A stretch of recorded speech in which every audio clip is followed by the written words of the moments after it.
is the next step, and it's going to be unpredictable. People want to enter in, I think, to a real relationship with people they know and people they trust. It's exciting. It's fun. Start your free trial today. Go to foxnation.com and join now. All right, the funeral for President George H.W. Bush was hosted in Washington, D.C. today, where a powerful ceremony was held to honor the exceptional life of service that he led. Let's take a look.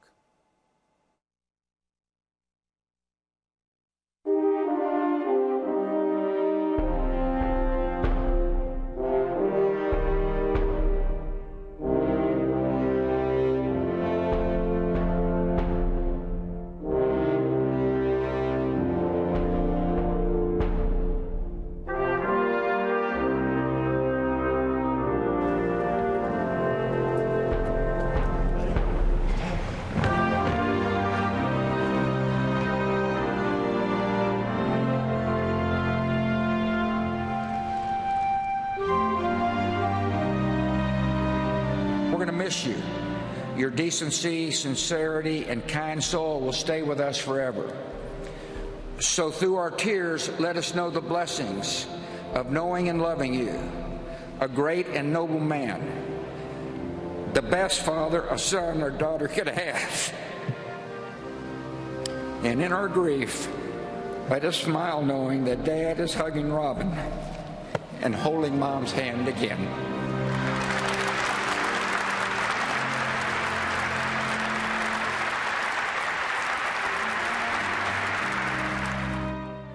Good man, a life of service.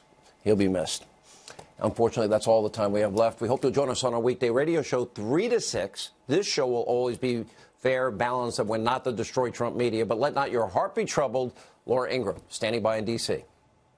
Hannity, it was amazing to see all the former presidents together. I mean, we have such a rough and tumble political world and political life here in Washington especially. And it is kind of sad that it takes something like this for everyone to pause, and most people, not everybody, people to pause and appreciate a life, as you said, well-lived, and a man who immense patriotism and love of family and love of country. And it's as simple as that. It's just nice when that can happen. You know what bothers me? It doesn't happen often. It bothers me, though, that they can't say a good thing in life when somebody's running. Yeah. And as Michael Goodwin said, Democrats love Republicans when they're dead, but how did they treat them in life would be more telling.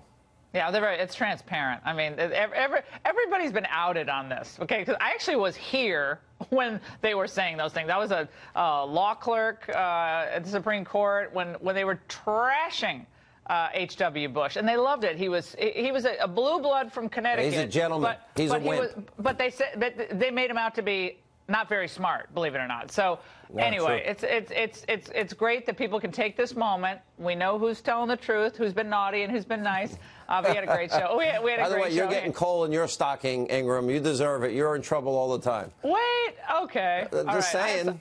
I have something on its way to you already, by the way. You like McDonald Land gift certificates, right? Those ones with the... Oh, great. 50 cents McDonald's gift certificate. Yeah. I appreciate it. All right, Hannity, I love McDonald's. Show. I'm good with it. Me too. Thanks. All right. I'm Laura Ingraham. This is the Ingraham Angle from Washington, D.C. Ahead, we have a packed show for you tonight. Does the left think half of America is not just wrong, but really stupid? Well, it's a serious question, and one that's now front and center, given some recent comments by Democratic leaders. I'm going to explain in just a few moments. Plus, did a Massachusetts district court judge actually help a fugitive illegal alien evade ICE custody? A federal investigation has now been launched. We have the details. They're going to knock your socks off, okay? Again, I'm from New England, and New England is always surprising me. And also tonight, one leftist celeb is taking aim at black NRA members tonight, a debate about the continued marginalization of African-American conservatives later in the show. And more Christmas songs have been banned by the very unfun. No, they're fun killers on the left. They're killing fun all over the country. And some disgusting Christmas toys, though, are all the rage. We're going to examine the body language of George H.W. Bush's funeral. Believe it or not, there's some people speculating that certain people were, well, we'll tell you. And that's seen and unseen with Raymond Arroyo. But first, Democrats defining intelligence down. That's the focus of tonight's angle. Now, despite their big gains in the House and the midterms, Democrats still may not get it. They have a new line. They've been testing it out. All right, ready for this? They're now the smartest people in the room who have all the answers, even if you're too stupid to understand it. One of the things that we Democrats have a really hard time is connecting to people's hearts instead of here. We're really good at shoving out all the information that touch people here but not here. We Democrats know so much that is true, and we have to kind of tell everybody how smart we are, and so we have a tendency to be very left-brain. Now, lest you think this is some isolated idea, all right, that we're just so smart we have trouble connecting with you. It's actually something that's shared fairly widely. And two of the latest forebearers, by the way, of the Democratic Party. Do you really think Donald Trump has the temperament to be commander-in-chief? Imagine him in the Oval Office facing a real crisis. He just says, well, I'm going to negotiate a better deal. What magic wand do you have? And usually the answer is he doesn't have an answer. This office has a way of waking you up.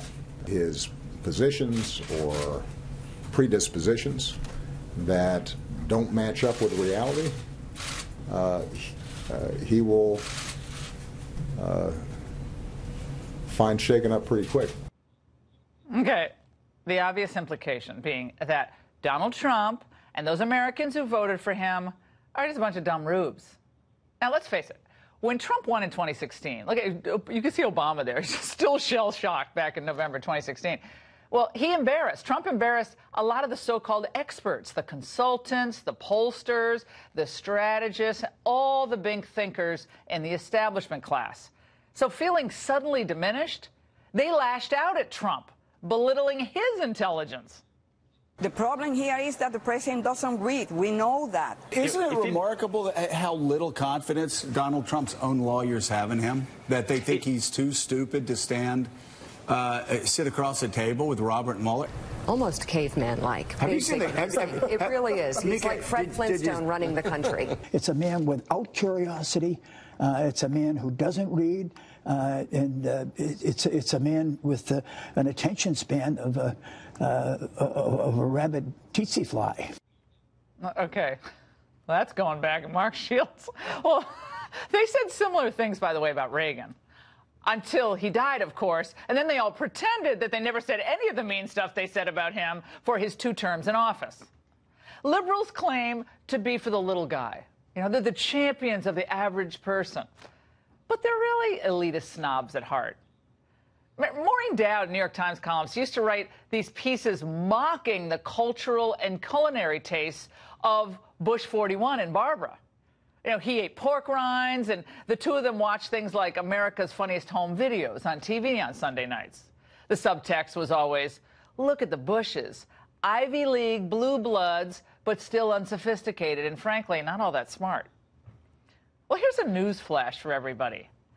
No one who becomes president is dumb, especially not Trump, who managed to beat not 1, but 2 political dynasties to win the White House. Remember all the dire predictions made by all those political and business savants about a Trump presidency? If the unlikely event happens and Trump wins, you will see a market crash of historic proportions. In the event Donald wins, I have no doubt in my mind the market tanks. Donald Trump is moving us toward World War III. The lack of a diplomatic and serious engagement strategy, in my view, has us sliding toward war by next summer. We can just play this all night long. Let's not even have a show, because that is really entertaining. Democrats and their allies imply that they have a monopoly on intelligence and brainpower. But if that's true, why have they screwed things up so badly when they had the chance to fix them? While Trump identified the threats, for instance, posed by China, and has challenged them, who can forget Bill Clinton pushing for China's acceptance on the world stage with his misguided WTO push? This agreement is a good deal for America. Our products will gain better access to China's market, but China gains no new market access to the United States. We'll gain tough new safeguards against surges of imports and maintain the strongest possible rules against dumping products that have hurt Americans in the past. Oh, my God. Rhodes Scholar, Yale undergrad, Yale Law School, and like many others, he didn't see the obvious coming. China has manipulated and distorted world markets, engaged in blatant ransacking of our intellectual property, and dumped heavily subsidized products into the United States, leading to the loss of millions of U.S. jobs. The CEO of Minnesota's Cambria, it makes quartz countertops, told us earlier this week how China targets U.S. manufacturers for the sole purpose of destroying them and then dominating the market. They're subsidized by their government. The People's Republic of China is not a friendly participant in a free enterprise economy in America. They subsidize their companies, they run their banks, they're state-owned, and they're going after American manufacturing. But no worries, because Democrats have all the answers. Now, remember President Obama assuring us, by the way, that his cabinet would be staffed with the best and the brightest? We're on track to flip the switch on October 1st. We are on track to have the marketplace up and running on October 1st. I'm confident that we will be up and running and on track on October 1st. I mean, nobody says the site is working the way we want it to. Certainly the president acknowledged that yesterday. No one could be more frustrated than I am and the president that this isn't smooth. All right, $120 million or so, right, to get that website? Was it more? And they couldn't get a website working. Like a freshman at MIT could get the website working. Now, who can forget the Obama administration's foreign policy flops? Again, these are the smart people, remember. Mazie Hirono said, we're too smart for our own good. Remember when he designated the Muslim Brotherhood as moderate Islamists in Egypt? And he called Iran's President Rouhani a moderate reformer? We are encouraged that President Rouhani received from the Iranian people a mandate to pursue a more moderate course. Iran's genuine commitment to go down a different path will be good for the region and the world. It's been awesome so far.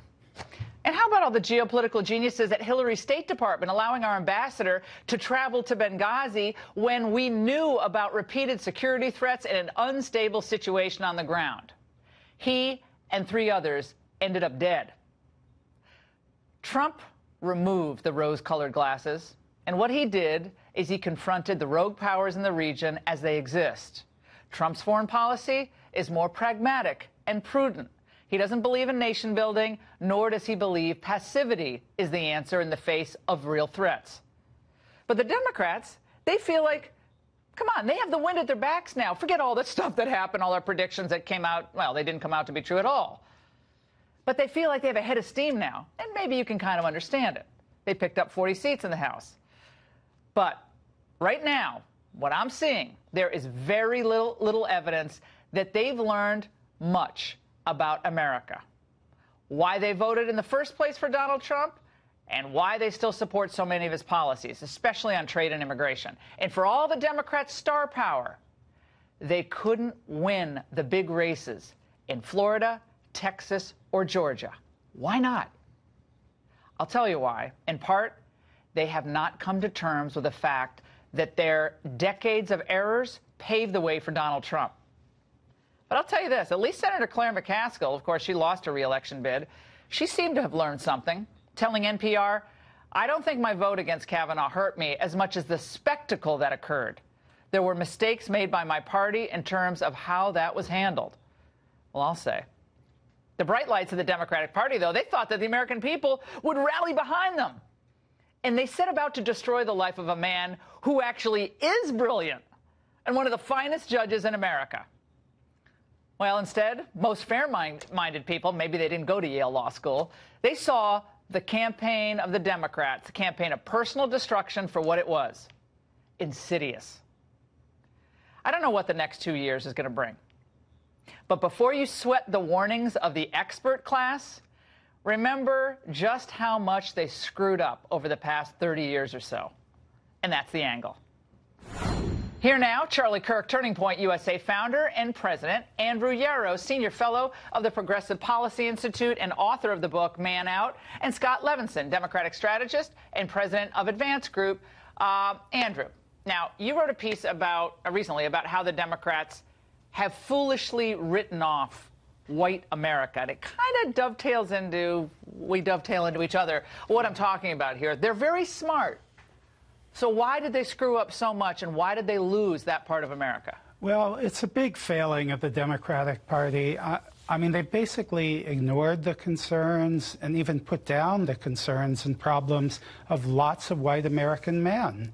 And, you know, you hear the disdain in many Democrats, not all, and their voices or their expressions, you know. The deplorables itself is a deplorable. Clinging to their guns and religion, to the deplorables. Charlie Kirk, you've talked about this a lot. The Democrats have always tried to champion or claim that they champion the little guy. Yeah. We're going to help you up. But here you got this billionaire guy. Trump comes along. His policies are actually helping the little guy. They took a billionaire from New York to champion the wants and needs of middle America, which is now everywhere between Manhattan and Malibu. But look, they've called them slow-petted, you know, us from the Midwestern part of the country, slow-petted, you know, Bible thumpers and clingers to their God, gun, and religion. And over a period of time, they start to become the ruling class. And you look at Nancy Pelosi and Chuck Schumer, they are that ruling class where your proximity to Washington, D.C. Dictates how much wealth and power you have. And the best indication of this, the wealthiest counties in America are right around here in Washington, D.C. 8 out of 10 of the wealthiest counties in America are around Washington, D.C. Big government. Big government pays big money. Lobbyists, cronyists, deals to Washington. And middle America saw in Donald Trump, finally, a populist hero that talked about trade and immigration in a way that no one had for a long, long time. Scott, Mazie Hirono's comment just really... I found it interesting on a number of levels because I don't think she realized that she was speaking truth to power in a way, because a lot of us have been watching this slow-moving train wreck against blue-collar America, both from Democrats and Republicans who missed the boat on China, they missed the boat on immigration, they missed the boat on NAFTA. And Mazie Hirono said, look, we're just too smart. We can't really connect with the hearts of America. No, that's actually not what she said, Laura. What she said was it's a struggle to make things digestible. And that's true. Because Americans are too stupid to understand their wages are flatlining? I'm sorry you feel that way, Laura. I'm sure you don't really feel that way, but you keep repeating that you think that Americans are too stupid. I don't know why you would repeat that. Because when it Hillary is, in fact, called them the deplorables, if you and let me Obama finish, said they were clinging to guns and religion. Just over the last week, we've had a complete attack on intellectualism by the Republican Party. This administration started with an attack on Obamacare. It failed. The fact is they tried to destroy Obamacare, and Americans recognized that all they were doing was posturing. They didn't really care about the health care of America because these are complex issues that have to be debated and discussed and strategized over. The answer is not just to kill Obamacare, nor is the answer when people... Excuse me. Laura, if you could just let me finish the thought. Just let me thought. That's just my thought. No, but when the president has experts study for renegotiate NAFTA, let me ask you a question and see if you can answer the question. I was just finishing the thought. No, let me ask you a question, a simple question about NAFTA. You're not going to answer, Charlie. Right, so look, you got to answer a question. If the ruling class and the philosopher kings were really that smart, the VA wouldn't have been a total mess for 20 years, and NAFTA wouldn't have decimated the middle part of the country. We had Republican presidents during those 20 years. I'll let you go on your diatribe. Let me finish. But you know, it's your diatribe. The fact is, why be anti-intellectual? Why not face the real crisis? Both political parties for the last 30 or 40 years, and now you see the Democrats say, "Just trust us with more power." We just haven't implemented our full plan yet. And this is exactly where the rebellion of Donald Trump was rooted in. It was that, you know what, the American people know better than the rulers here in Washington. Yeah, Chris Matthews actually had a comment, I thought that was fairly interesting, about how the Democrats have become the elitists. They were always railing against the elites. Yes. Everyone likes smart people. Smart people are great. So, Andrew, you were miscasting what we were saying. Just take a breath, let me play something for you, and then you can react. Because I would assume you don't think Chris Matthews is a member of the right-wing conspiracy. I just Listen don't to what he understand said in June. Stop talking. Listen. Stop talking. A true Democrat, lowercase d, thinks they're no better than anybody else. That's what a Democrat is. And when the party regains that with white, black, Hispanic people, everybody starts to think of themselves as one of them instead of being better than them, they'll get back to the party of the people, and they're not there yet. There's too many elitisms. There's so much elitism in the Democratic Party. It's so outrageous. Andrew, you disagree with Matthews? No, not really. I mean, I think there are parts of it that's right. I mean, there are problems with both political parties, there's problems with Washington for a long time here. But the thing about the Democrats, and the thing that has really gotten to bother me, is the political correctness that, you know, they can't see men's problems, which I talk about in my book, Man Out. Instead, they see men as the problem. You know, they don't look at the concerns of men who are out of work, struggling for fatherhood and families, men who are struggling with poor health, mental health, and men who don't know what it means to be a man today. Yeah, since Andrew took a bite at that one, Scott, let me read this from Tim Ryan, who actually had another interesting point about all this. We'll put it up on the screen. The Achilles heel of the Democratic brand is that we look elitist and judgmental. Democrat from the old Rust Belt of Ohio. Your reaction to that? The fact is, when we look at trying to find a solution to the global crisis of warming in our environment, that's us trying to take a stab at a difficult policy issue, not deny it, like the president has. In the face of experts, we're trying to deal with the policy challenge, not deny it. Same was true with health care. We're trying to address a policy challenge, not throw everybody out of health care. What Americans want, which is why we gained 40 seats, is health care that works. They didn't want health care just thrown out. That is why we gained seats, Laura. And you could deny that we gained seats this year? Well, we actually said that so in the for a angle, real but reason. you might not have been listening. Okay. No, I did. I actually made that point in the angle, but you weren't listening, which is why liberals don't learn. What is important you don't listen to what the people are telling you. What is important to do is understand why we picked up seats, Laura. Right. Why well, we picked up seats. I know why you picked up seats. There's a whole bunch of reasons. But, Charlie, let's talk about what, and just as we close here, specifically on the issue of a very complicated issue like trade. You have Bob Lighthizer, you have Wilbur Ross, you have Stephen Vaughn inside the USTR. You have the finest thinkers on the issue of trade that we've ever had in U.S. government, ever. And I worked for Reagan, ever. They're smart, they're getting it done, and they already made huge headway. Yes. Obama promised it, and Clinton thought about it. Never would happen. The difference is you have very smart people finally negotiating for the American people, not for big transnational corporations trying to benefit foreign nations such as China so they can dump their products here. And the other important point is liberals, they say, like, oh, we're for gun control. They walk around with armed guards. They want open borders, yet they live with walls in their gated communities. They're against school choice, and they send their kids to private schools. All right, guys. They're the ultimate. All right, thank you so much. The church, by the way, politicizing a nativity scene to protest President Trump's immigration policies, and did a liberal district court judge actually help an illegal alien evade ICE custody? Wait until you hear these stories next.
We've long told you about activist judges undermining Trump's immigration policies, but this next story is outrageous. A district court judge in Massachusetts is accused of helping an illegal immigrant sneak out a back door to avoid being deported. Here's the backstory. Jose Medina Perez of the Dominican Republic was in court on drug charges and also faced a fugitive warrant for drunk driving. In a new audio recording obtained by the Boston Globe, his defense attorney is heard at the bench with the prosecutor and Judge Shelley Joseph. They raised doubt about whether Medina Perez had been correctly identified by ICE and whether he should be set free. Listen. I don't think it's him. ICE is convinced that this guy, I went through the research, there's 13 young laws connected to this situation. So something is bad. The client denies that it's him. ICE is Washington. But I think the best thing for us to do is create a huge issue and do something personal. If you need more time to figure this out until tomorrow, this is going to happen. What if we continue? Larry, can you go off the record for a moment? Now, minutes after that recording, witnesses say the illegal was escorted out a back door and then released from custody. He then scaled a fence and escaped. We should note he has not been caught. Joining me now, Leo Terrell, a civil rights attorney, and Brian Kelly, a former federal prosecutor in Massachusetts. Brian, I want to start with you. How unique is it to have a federal investigation into a sitting state court judge on an issue such as this? Well, it's not common at all, Laura. It's a bizarre set of facts, right? The defendant is arrested on drug charges. He's been deported twice before, and then because, for whatever reason, the judge turns off the tape recorder, contrary to court rules, we don't really know what she says next. Next thing you know, he's running out the back door onto the streets of Boston. So I think even by Massachusetts standards, this is a little bit too much judicial activism, and it's led to, according to the Boston Globe, a federal investigation, a grand jury investigation, and that in and of itself is quite unusual. Well, he has since been caught. I want to make sure I get that right. So he's since been caught, but the underlying facts of this are really disturbing. Governor Charlie Baker spoke out about this. Leo, I want your reaction. Let's watch. The facts of this case, as presented by the media, indicate a willful attempt to obstruct the work of a federal law enforcement official, and that's an inappropriate role for a judge. Now, I guess Judge Shelley has not been on the bench very long, but nevertheless, Leo, would you say, Judge Joseph, would you say that this is warranted? Is this extrajudicial conduct? I mean, when you look up activist judge, this is really activist judge. It's not just a ruling. This is go. Well, Laura, hi. Thanks for having me. And first of all, we're going after the judge. What about the prosecutor, the defense attorney, and the officer who allowed him out to escape? I find this really odd because, as the governor said, based on the facts from the public, where's the investigation of the district attorney and the prosecutor? Wasn't there a conspiracy when they all got before the judge and said all these things? So I think my colleague who's on the show is ignoring the prosecutor who represents the state of Massachusetts and the defense attorney. Why single out the judge? Why? I'm confused. And one other point. Does the judge not have control of his own courtroom? Why? Brian. Well, I think people expect a judge to uphold the law, interpret the law, but not subvert the law. So I think the focus is on the judge right now because it's such a bizarre set of facts. And so that's why I think the judge is under investigation. We don't know what the grand jury will find. Apparently, according to the Boston Globe, they are investigating. They're hearing different witnesses. So who knows where it will lead? But this is not what taxpayers who pay their salary. Are you on national TV? Are you on national TV saying that it was just the judge and nobody else? And you know as well as I do, being a federal prosecutor, that there got to be some evidence where the judge actively instructed someone, and you're just speculating right now. And we don't, as attorneys, no, wait a minute. We're speculating. Look, there's evidence on the record where she says ICE is going to get him. and then in violation of the court rules, she turns off the tape recorder. And she doesn't turn off the tape recorder because she thinks she's obeying the court rules. She knows she's doing something, it seems, that's not appropriate. And next thing you know, the defendant, an illegal alien, is running out the back door into the streets of Boston. Well, now, yeah, he knew what he was getting here. He was getting a get out of, literally getting a get out of deportation free card. Okay, that's what he was getting. Well, here. If this defendant, and Laura. What about? Why don't we just get the prosecutor on the Laura Ingraham show, the prosecutor and the defense attorney, and say, what did the judge say? We got direct evidence. Leo, I love you, and if you want to be my booker, Andrew will not be happy about that. Okay, let me just say that. But we could, and we'll always take booking help. And I love that. But here's the problem: is in Massachusetts we have at least some of the counties are sanctuary counties. Boston itself is a sanctuary city, correct? So this is kind of in the DNA now of Boston, that you don't want to release people out the front door of the courtroom because ICE is going to, on occasion, we hope more than on occasion, be there to arrest them once they're released. And they know that. Right. That's why they go out the back door. Sneak out the back door. I guess we now have sanctuary courtrooms. Good point. Well, let me just say this. Based on that, Well, if you are having a sanctuary city, you have just stated that every official who endorsed a state-sponsored sanctuary city should be arrested for failing to cooperate with ICE. That's what you're basically saying. That might go a little far, but not. Well, you're getting warm. You're getting warm, Leo. All right, great debate, you guys. Thanks so much. And with the Christmas season comes what? Santa, candy canes, headaches from shopping, nativity scenes? Well. But this year, instead of being surrounded by adoring animals, baby Jesus is surrounded by a cage. That's right. Why are we in Massachusetts again? Massachusetts church is trying to send a message about Trump's immigration policy by putting the baby Jesus in a big square cage. Where are the three wise men? Separated by a metal fence, reading the book Deportation. Here's the pastor defending this decision. 65 million refugees worldwide seeking a better way of life. And we were wondering what that might look like 2,000 years ago if this family encountered the same dynamics that are taking place in our own country right now. First of all, if he's a priest, where's his collar? Although I like the plaid, looking good, but could we find a collar?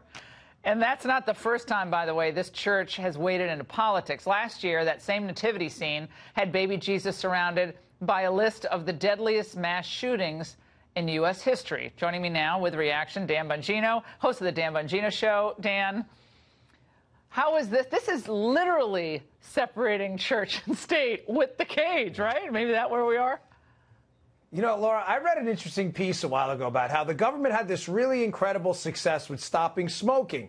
And the reason they did was because everyone out there knew someone who smoked, right? So they knew how to talk to those people. It was a mom, a dad, a brother, right? The problem with liberals is, as in with this case, the priest and the folks in the church said, well, we were just looking to spark a conversation.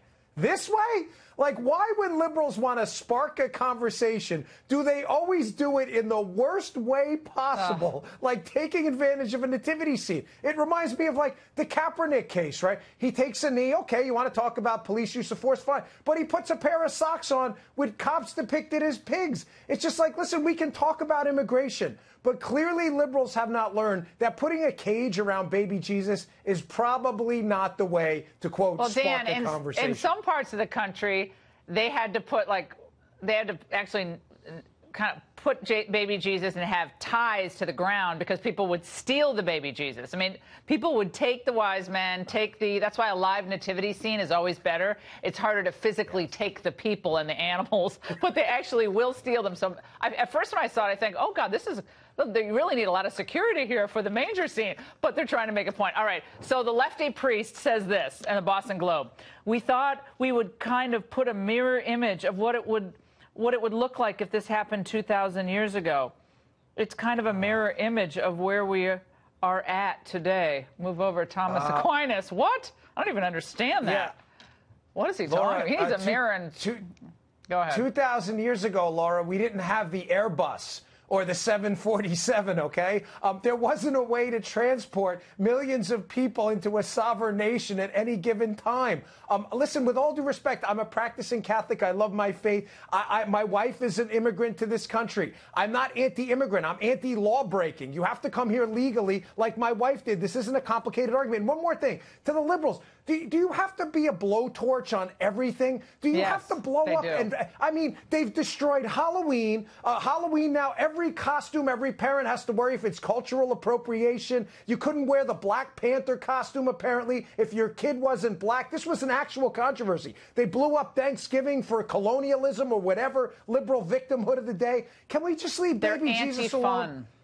They're not fun people. Friends I'm don't sorry, let they're friends not fun. mess with baby Jesus. Just leave baby Jesus alone. Let us enjoy Christmas. I'm begging you. Just give us one holiday. Dan, there's no room at the inn for baby Jesus, and there's no room in America for the thousands and thousands of people in Tijuana. Okay, it's a mirror image, as this priest said. No wonder fewer people are going to church. Stick with the gospel and leave the theatrics and the props to other people. Dan, thank you so much.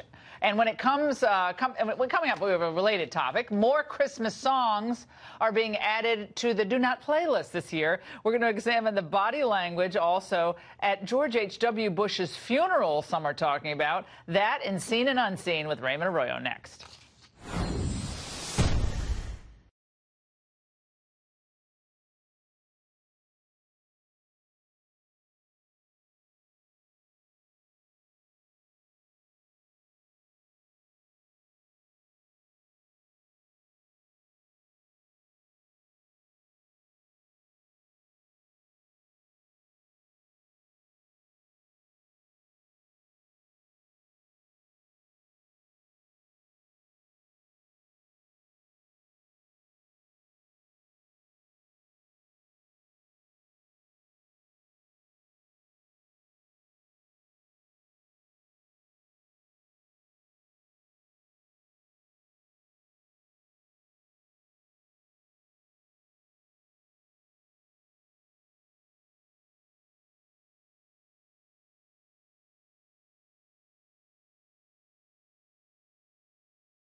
What's the sense of hurting my pride? I really can't Oh, baby, don't hold out, baby, it's cold outside.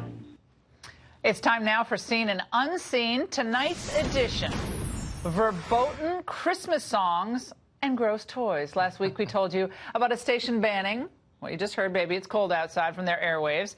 And now a new ABC piece suggesting that other songs could be just as problematic. So if the left-wing Grinches have their way, you may have to stop singing all the songs you love to sing. Really? Joining us now with all the details, Raymond Arroyo, Fox News contributor, New York Times bestselling author of the Will Wilder series. All right, Raymond, what in the good Lord's name is going on? Laura, ABC and others are trying to create their own index of prohibited Christmas songs, starting with It's Beginning to Look a Lot Like Gender Rigidity. Watch. A pair of hop-along boots and a pistol that shoots is the wish of Barney and Ben. Dolls will talk and we'll go for a walk is the hope of Janice and Jen. That line is offensive, Laura, because, here's the quote, it offers no help in dispelling the myth that dolls are just for girls and guns for boys. Now, songs reflect an era. This was written in 1951 by Meredith Willson. It also reflects reality. Right. My sons can find a gun in any twig pile or any... Well, when my boys were little, they'd turn Lego into guns. It doesn't matter. You could take guns away from them. They'd find sticks and turn it into guns. I mean, that's so They what? naturally Not all gravitate boys to like that, but a lot of them now, do. ABC's also targeting the Eartha Kitt hit, Santa Baby. Hate this song. Oh, well, listen. Okay. Think of all the fun I've missed. Think of all the fellas that I haven't kissed. Next year I could be oh so good if you check off my Christmas list. Now, Laura, they say that song is full, ABC does. It's full of sexual... unlike everything else on ABC. Right, everything else in the culture. And they say Are you kidding me? It implies all that a woman must do to end up on Santa's nice list. All the songs from this era, Laura, were about innuendo, but they weren't gratuitous and explicit, it wasn't, unlike the age we find ourselves. When Santa said ho, ho, ho, it went one thing. Now, but in other songs, it might mean something else. They're going to ban your show if you keep Well, this no, up. I'm saying they can do anything and say anything that is the most objectifying of women and, frankly, men as well. And they're like, oh, this is free expression. Turn it off if you don't like it. Well, here's Mariah Carey's hit, All I Want for Christmas. Oh, it, God. too, ABC put on their list of do not play during the holidays.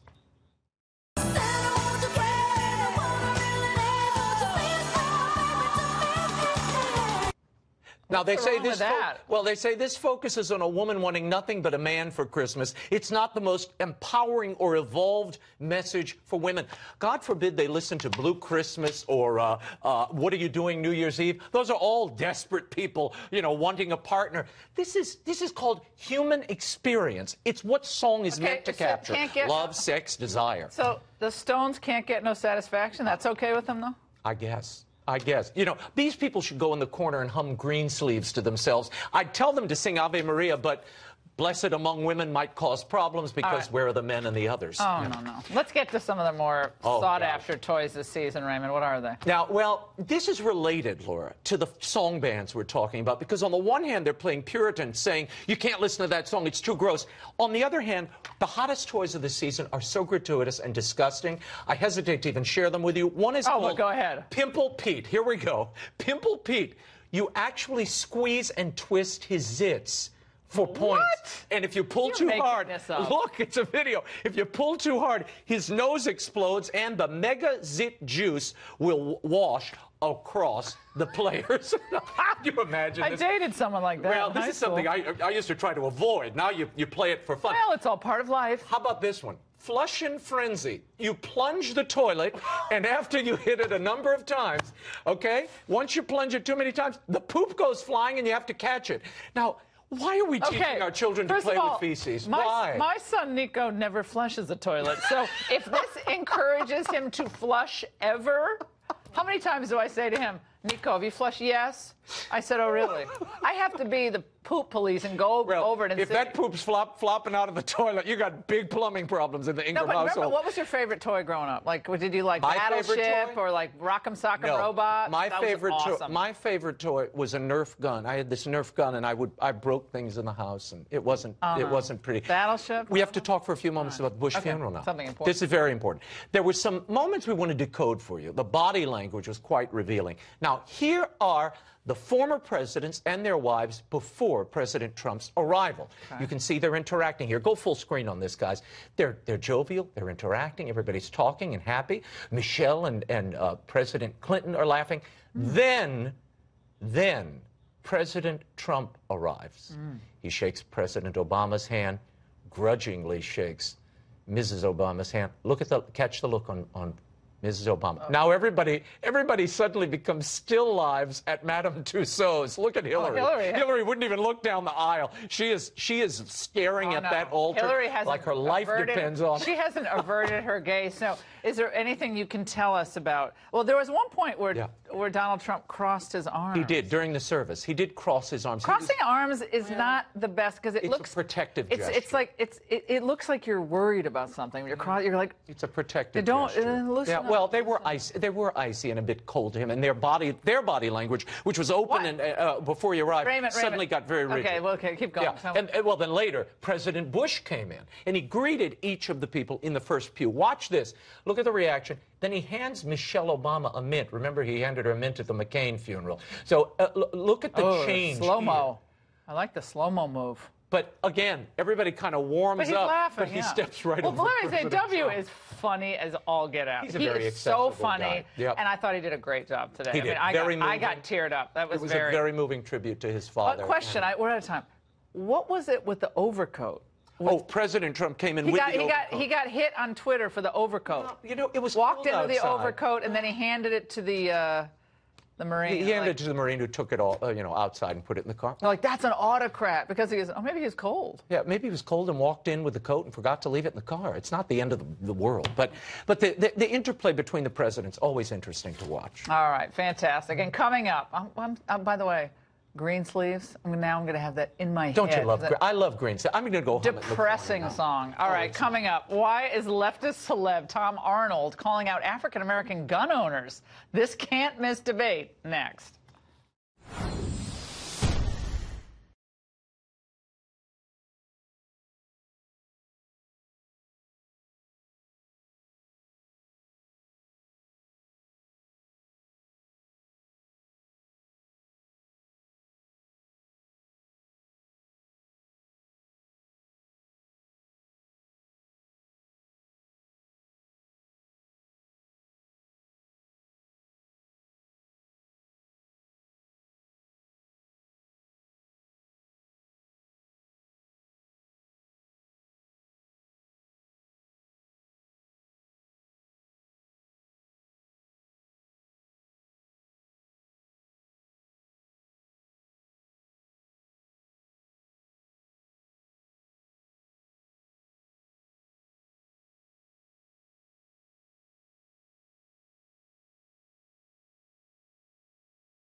Okay, why is it that whenever African Americans embrace a conservative ideal, they're maligned with no repercussions? Take Tom Arnold and the issue of NRA membership. The actor who has made misogynistic attacks on black conservatives like Candace Owens just took aim at black gun owners, claiming there are only 5 black NRA members. Well, while the NRA doesn't disclose membership numbers broken down by race, Pew Research found that 24% of African Americans were legal gun owners, not far off the percentage of all adults. So here to debate, Horace Cooper, co-chair of Project 21, and Democratic analyst Jonathan Harris. All right, Jonathan, whether it's supporting guns or supporting Donald Trump, it seems like the impulse, its reflex on the left is to say, oh, how pathetic, how silly, you call you an Uncle Tom or just plain stupid. What's going on there? Right. I think it's just generally because overall, you know, the GOP hasn't been super friendly to African Americans, so it's kind of silly when you embrace policies from the GOP since they're not really working for you. But the Second Amendment is not a GOP policy. That's the Constitution. No, certainly not. But I was surprised that he thought the number was that high in terms of NRA members. No, I'm kidding. No, but they own guns, of course. But I mean, I think he was saying specifically NRA membership, and he's joking. I think he's kidding. But I think he's trying to make a broader point that the NRA doesn't necessarily, that's not their target demo, is you know, African Americans. And I don't think the GOP's target demo is African Americans either. I thought the NRA was all about making, you know, money. It's like raising money, making money. And if you want to raise money, you raise it from all people. And you want people to be safe or secure and be safe gun owners. Doesn't matter whether you're black or white or Asian. But the point is, why is it always the pejorative? I thought we believed in diversity. Diversity of thought, diversity of belief. And Horace, I've heard this so many times after having clerked for Justice Thomas and all the years that, you know, we've addressed this issue of race and intellectual diversity. I just think, like, the more the merrier. Like argue the point.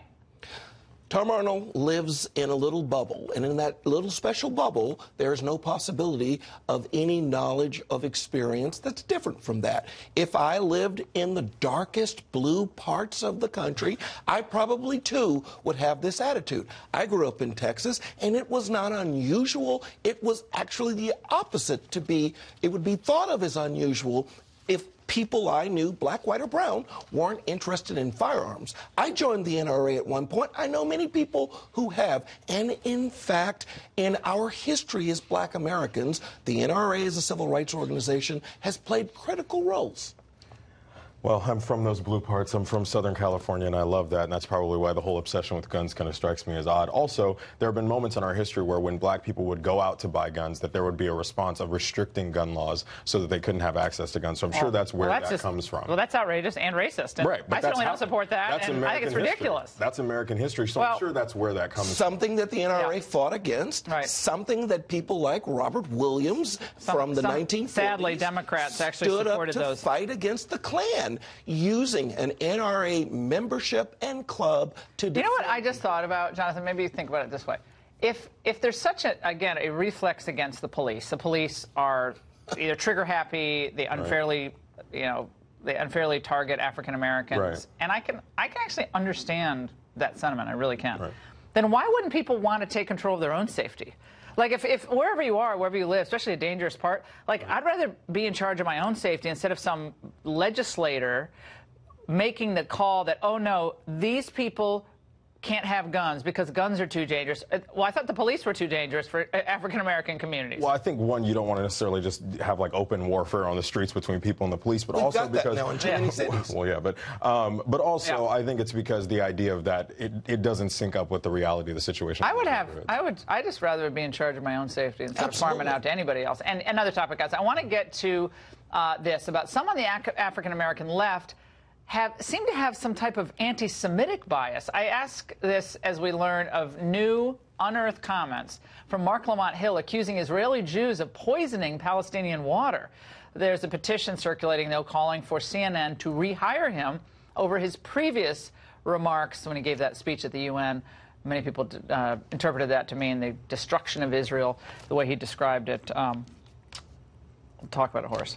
So one of the saddest things about this is not just that this individual's comments were hateful, they were vicious and nasty, is the historic record of Jewish Americans working to make it possible for black Americans to achieve the civil rights efforts. The NAACP was founded with generous support from Jewish Americans. Even groups like the United Negro College Fund has received. The record of Jewish Americans working for and advancing the interests of black America makes it really, really hurtful to hear the kinds of comments like these that we continue to see. Jonathan, do you think Mark Lamont Hill was fired inappropriately or improperly? It was inappropriate. I don't know how on earth you hear River to the Sea, and his entire speech was about human rights and treating Palestinians with respect. These are Palestinians in Israel are poisoning the water of Palestinians? No, I don't know what he was talking about there, but they're literally, Palestinians in Israel are legally second-class citizens. He was talking about